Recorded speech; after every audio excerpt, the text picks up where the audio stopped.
नमस्कार, Mandawa news update में आपका स्वागत है। मैं हूं दर्शन शर्मा। आप देख रहे हैं मंडावा न्यूज़ अपडेट का ये क्राइम शो। इस शो की शुरुआत हमने एक एपिसोड पहले ही की थी, यानी कि आज एक दूसरा एपिसोड है। इससे पहले सिर्फ एक एपिसोड हुआ है, जिस एपिसोड में हमने आपको एक क्राइम स्टोरी सुनाई थी, जिसको आप सब ने बहुत प्यार दिया, बहुत पसंद किया। उसके लिए आप सबका बहुत बहुत धन्यवाद। मैंने एनालिटिक्स में देखा था कि बहुत से लोगों ने उस स्टोरी को, उस वीडियो को शेयर भी किया है, तो उसके लिए भी आपका सबका बहुत बहुत धन्यवाद। आज ये दूसरा एपिसोड है जिसमें हम एक क्राइम स्टोरी की बजाय एक ऐसी मिस्टीरियस स्टोरी की बात करने वाले हैं जिसके बारे में आप शायद सोच भी नहीं सकते। ये स्टोरी है इंसानी हड्डियों से बनी सड़क के बारे में। 1 मीटर पर एक इंसान की हड्डियों का यूज़ किया गया, तो आप खुद सोच सकते हैं 2025 किलोमीटर सड़क में कितने इंसानों की हड्डियों का इस्तेमाल किया गया होगा, यानी कि कितने इंसानों को अपनी जान से हाथ धो बैठना पड़ा। इस सड़क में इंसानी हड्डियों को बालू के साथ मिलाकर उनका यूज़ सड़क बनाने में किया गया। ऐसा क्यों किया गया और ये इंसान कौन थे जिनकी हड्डियों का यूज़ किया गया, यानी कि जाहिर सी बात है अगर उनकी हड्डियों का यूज़ किया गया है तो उनकी मौत हुई होगी या उनको मारा गया होगा। तो इस प्रश्न का जवाब आपको वीडियो में आगे मिलेगा।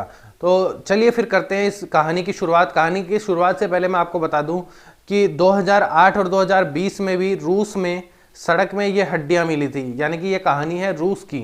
आप में से शायद ही कोई ऐसा होगा जो कि रूस के बारे में नहीं जानता होगा, जिसको कि पहले सोवियत संघ यानी कि यूएसएसआर कहा जाता था। इसके विघटन से पहले, यानी कि अब रूस के अलावा भी कई ऐसे देश बन गए जैसे उज्बेकिस्तान, तजाकिस्तान, किर्गिस्तान, उज्बेकिस्तान। इन देशों से मिलकर पूरा रूस बना हुआ था, लेकिन जब इसका विघटन हुआ तो उसके बाद में यही कई देशों में टूट गया और अब इसको रूस बोला जाता है, जो कभी यूएसएसआर यानी कि सोवियत रूस हुआ करता था। तो यह कहानी है उसी रूस की, द रोड ऑफ बोन्स, यानी कि हड्डियों की सड़क। रूस यानी कि यूएसएसआर में पहले राजशाही थी, यानी कि राजाओं का शासन हुआ करता था। वहाँ अनेक ऐसे तानाशाह राजा भी हुए जिन्होंने लोगों पे अत्याचार किया। वहीं कुछ ऐसे भी थे जो कल्याणकारी योजनाएं लेके आए। इसके अलावा यूएसएसआर यानी कि रूस आज जिस जगह पे, जिस मजबूती के साथ पूरे विश्व में अपनी मजबूत पकड़ बनाए खड़ा है, उसमें भी उन राजाओं का भी कहीं ना कहीं कुछ योगदान था। बहुत से लोग ये मानते हैं कि ये तानाशाह रूस के लिए घातक थे, लेकिन वहीं दूसरी तरफ कुछ लोग ये भी मानते हैं कि जो आज जिस तरीके से आज विश्व में अपनी छवि बना रखा है, उसमें उन राजाओं का भी कहीं ना कहीं योगदान जरूर था।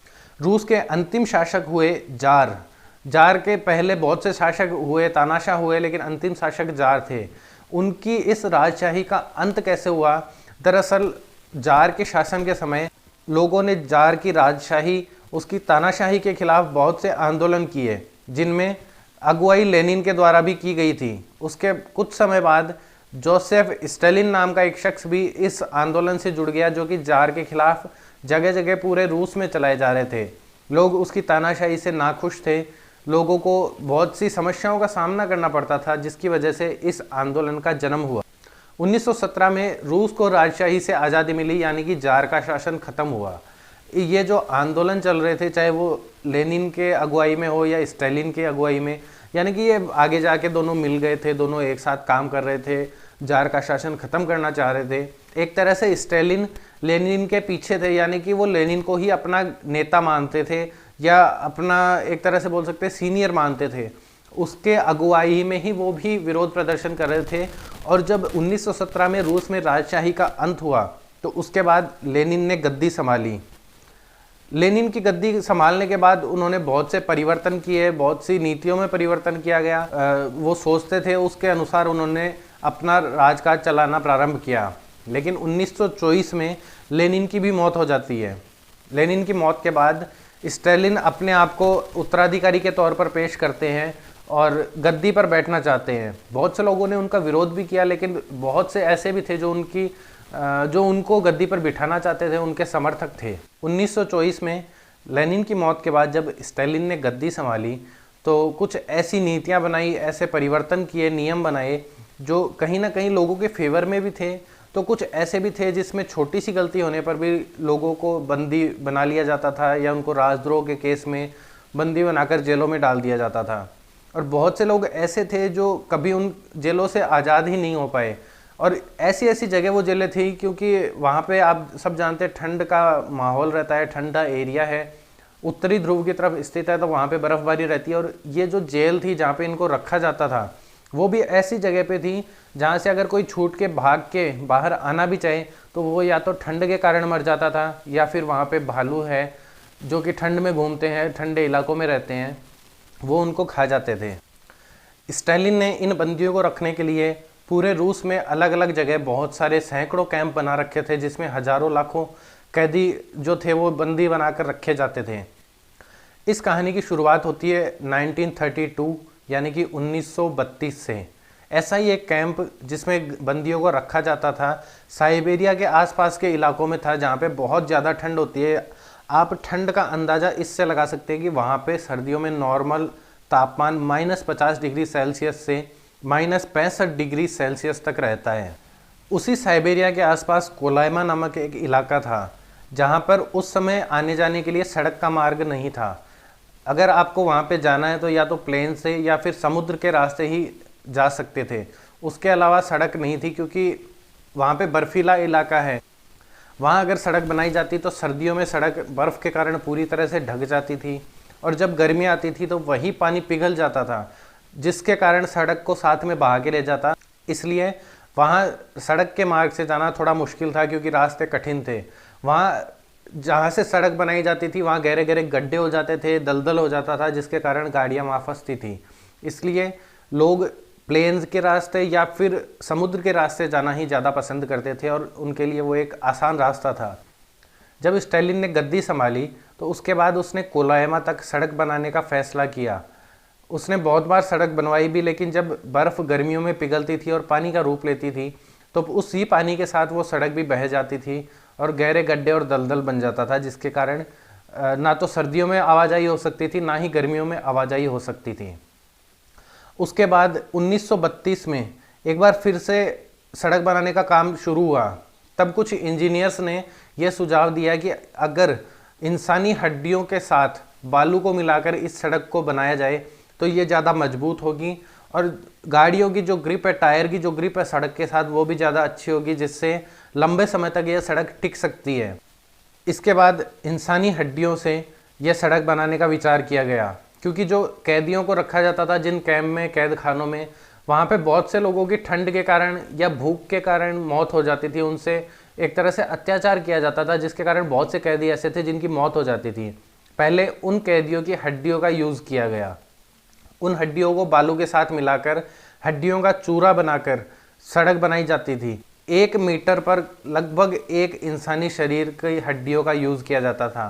तो आप खुद सोच सकते हैं कि 2025 किलोमीटर की यह सड़क बनी, जिसमें कितने लोगों की बलि चढ़ी होगी, कितने लोगों की हड्डियों का यूज़ किया गया होगा।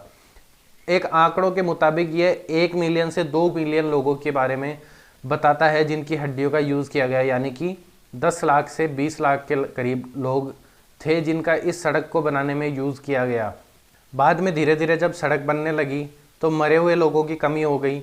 इन कैंप में जो लोग मर जाते थे उनका ही यूज़ हो रहा था, तो ऐसे लोगों की कमी हो गई। बाद में स्टालिन के आदेश पर जो लोग इन कैद खानों में थे उनको मारा जाने लगा और उनकी हड्डियों का इस्तेमाल किया जाने लगा। इसके अलावा जो अन्य स्थानों पर कैंप बने हुए थे जहाँ कैदी थे, उन कैदियों को भी मारकर उनकी हड्डियों का यूज़ किया गया था।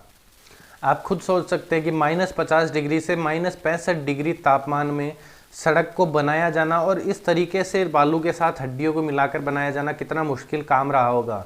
इसके अलावा 1 मीटर पर एक इंसान की हड्डी का यूज़, आप खुद सोच सकते हैं कि कैसा भयावह मंजर होगा ये।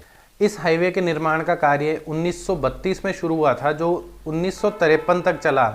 हालांकि स्टालिन की मौत 1953 में ही हुई, जो कि इस हाईवे के ख़त्म होने से पहले हो गई थी। स्टालिन के जिंदा रहते इस हाईवे का काम ख़त्म नहीं हो सका। उसकी मौत के कुछ दिनों बाद यह हाईवे का काम ख़त्म हुआ था। स्टालिन की मौत के बाद धीरे धीरे इस बारे में बातें बाहर आने लगी। जो वहाँ पे इस रोड को बना रहे थे मजदूर थे या जो इंजीनियर्स थे, उनके थ्रू ये बात बाहर आई, लोगों तक पहुँची। उसके बाद जो कैदी कैद खानों में बंदी बनाकर रखे गए थे, उनके माध्यम से भी बात बाहर आने लगी, क्योंकि उनमें से कुछ लोग छूट रहे थे या भाग रहे थे, उनके द्वारा भी ये बातें बाहर आ रही थी। धीरे धीरे इसका पता सब लोगों को चल गया। रूस के अलावा पूरे विश्व में इस बारे में चर्चा फैल गई।